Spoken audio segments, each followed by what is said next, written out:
বড় বোনকে কেউ এইভাবে মারে? বড় বোনকে মারলে কি হয়? বোনকে মারলে কেউ ভালো ভাই হতে পারে না।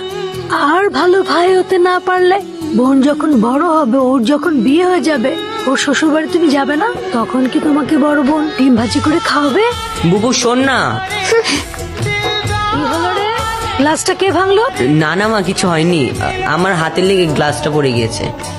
বুবু সরি, প্রমিস আর কখনো করবো না। হইছে, এবার তুই এখন খা। তাহলে তো শ্বশুর বাড়ি গেলে ডিম ভাজা করে খেতে দিবি তো? ভাবি, ভাবি দেখো কে আসছে।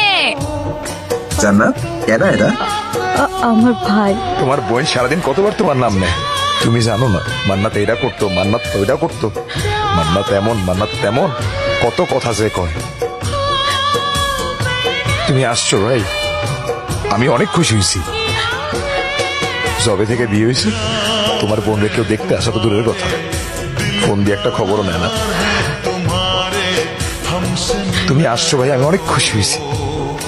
এই জান্নাত, তোমার ভাই আসছে, বাজারের একটা নিয়ে আসো। আজকে তুমি নিজের হাতে তোমার ভাইয়ের যত পছন্দের খাবার আছে সব রান্না করে খাওয়াবে, তাড়াতাড়ি নিয়ে আসো।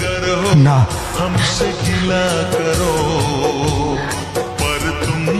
কেন? ও বুঝছি, তুমি মনে হয় আমার কথায় কষ্ট পাইছো। আমি আসলে কিছু চিন্তা করে তোমার কিছু বলি নাই ভাই, মনে কোনো কষ্ট রেখো না। মা বলতো ভালো ভাইরা নাকি বোনের শ্বশুর বাড়ি গেলে বোন ডিম ভাজি দিয়ে ভাত খেতে দেয়। আমি ঢাকা থেকে এই পর্যন্ত আসছি আমি শুধু আমার বোনের হাতে ডিম ভাজি দিয়ে ভাত খেতে। কি বাবু, তুই তোর ভাইকে ডিম ভাজা দিয়ে ভাত দিবি না?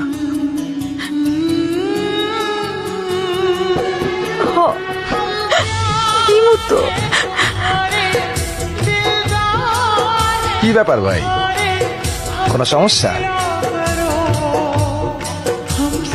হঠাৎ খাবার বন্ধ করে দিলা? তোমার বোন কি ডিমে লবণ বেশি দিছে? না দোলা ভাই, মাকে গিয়ে যতক্ষণ এই ডিমের স্বাদের কথা বলছি